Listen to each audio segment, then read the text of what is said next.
Salut, donc j'espère que vous allez bien. Aujourd'hui je vais vous faire une vidéo donc sur les renseignements sur les différents produits, comment repérer un bon produit dans un magasin. Je pense que c'est assez compliqué quand on ne sait pas trop comment regarder et quoi regarder. Donc je vais vous expliquer donc dans un premier temps les œufs. Donc pour les œufs c'est un petit peu particulier parce que vous allez avoir un numéro sur la coquille de l'œuf et en fait ce sera le premier chiffre à prendre en compte. Il y aura 0, 1, 2 ou 3. 0 ce sera pour des œufs bio. 1 ce sera pour des œufs élevés en plein air et 2 ce sera pour des poules qui ont été élevées au sol, donc sur un sol, c'est tout. Et 3 ce sera pour des poules qui ont été élevées en plein air. Donc je vais vous montrer exactement de quoi je parle sur les œufs. Donc là par exemple vous avez une boîte où il y a écrit œufs frais, sans traitement antibiotique, céréales 100%, bonne pratique d'élevage, etc.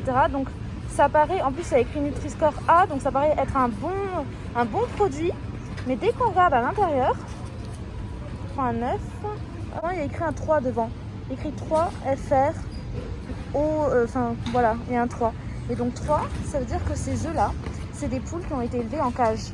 Donc pourtant l'emballage, on dirait qu'il est bien, Nutri-Score A, tout va bien. Alors que pas du tout, c'est des poules élevées en cage. Donc j'ai un produit poules élevées au sol et on va vérifier si c'est vrai. Hop. Donc en effet, on peut lire mise au point. Ah voilà, parfait. 2 FR. Voilà, donc ça veut dire élevé au sol, tout simplement.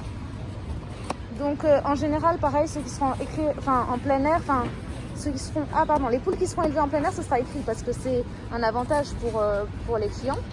Et en général, c'est un peu plus cher. Et donc là, voilà, 1. Hop. Donc ça, c'est élevé en plein air. Donc c'est meilleur pour la santé, entre guillemets. Et donc voilà des œufs bio. Et donc je vais vérifier ce que je vous ai dit. Hop. Et donc là, on a bien le 0. 0 FR.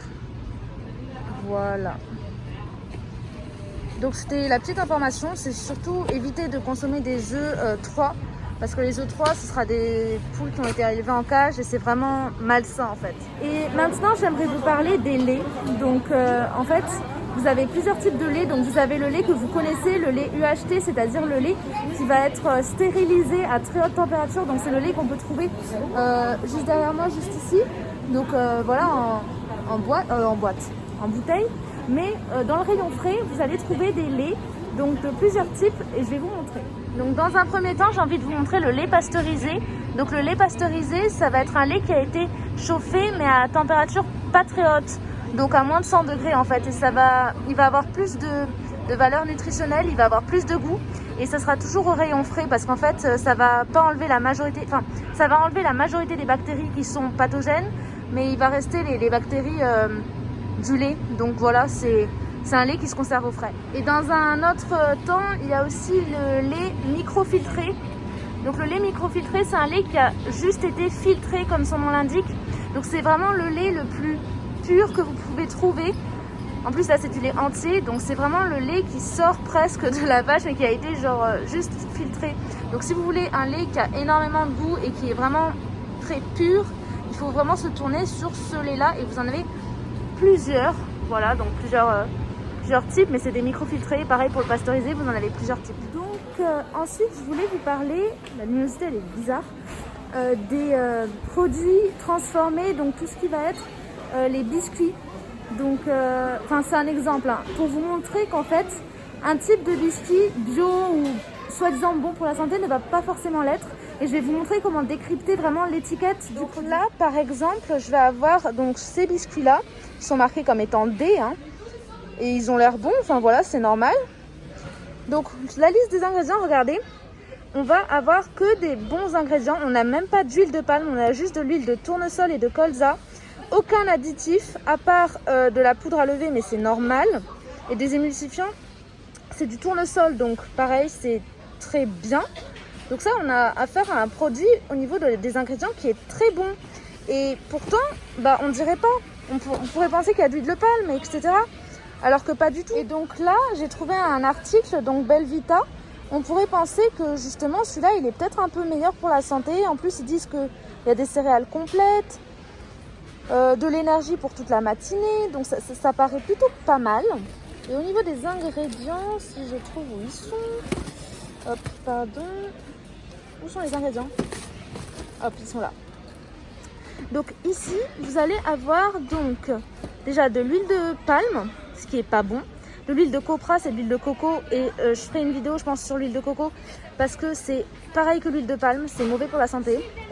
Vous allez retrouver du E472, donc c'est un additif pareil, mieux vaut éviter. Donc voilà, vous avez une liste d'ingrédients beaucoup plus énorme. Donc moi, je vous conseille de consommer plutôt des produits qui ont l'air pas forcément sains, mais qui ont une petite liste d'ingrédients, plutôt que ce genre de produit où en fait les ingrédients, bah, c'est n'importe quoi, on va dire. Un autre truc que je voulais vous dire, c'est que dans les ingrédients, en fait, en premier, vous allez avoir l'ingrédient qui est le plus présent dans le produit. Donc là, l'ingrédient le plus présent, c'est de la farine, c'est même pas le sucre. Donc c'est très intéressant, je trouve, comme produit. Et pour celui-ci, le premier produit, c'est quoi? Tac, tac, tac. Des céréales. Oh, ok. C'est pas mal.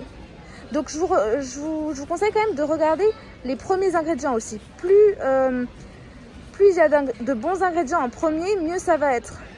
Donc voilà, là on peut voir que le sucre il atterrit ici, donc c'est plutôt pas mal.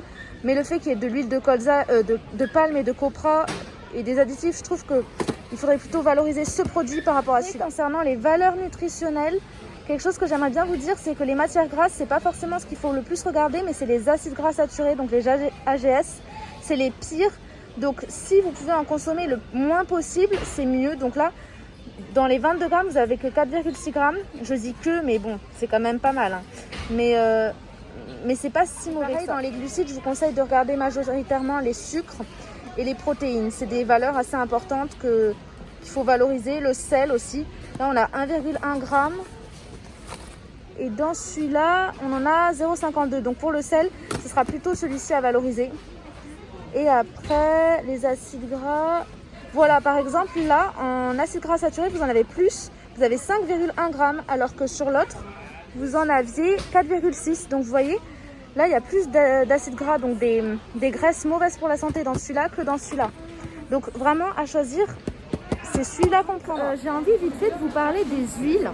Pourquoi des huiles? Parce que c'est très variable et en général, on a tendance à consommer qu'une seule huile, particulièrement par exemple l'huile de tournesol ou l'huile d'olive, et on achète toujours la même et c'est pas bon. En fait, moi, je pense que je vais vous faire une vidéo spéciale pour les huiles parce qu'il y a énormément d'informations à vous expliquer.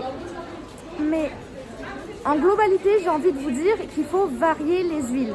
Et si vous ne pouvez pas les varier, il y a des produits alternatifs. Je vais vous montrer ça. Il y a cette huile, donc ça paraît pas terrible vu comme ça, mais c'est un mélange de 4 huiles. Et à l'intérieur, vous allez trouver de l'huile de tournesol, de l'huile de colza et de l'huile de pépins de raisin. Et c'est plutôt pas mal pour avoir différentes valeurs d'oméga 3, oméga 6 et oméga 9. Voilà, il y a les mélanges d'huile. Après, par contre, une huile que je vous conseillerais, par exemple, aussi l'Isio 4, vous allez avoir un mélange de pas mal d'huile. C'est plutôt cool aussi. Mais une huile que je vous déconseille fortement, c'est l'huile de coco. Pourquoi? Parce que si vous vous souvenez bien, je vous ai dit que les AGS, c'était la pire chose qui existe niveau lipides. Qu'est-ce qu'on voit?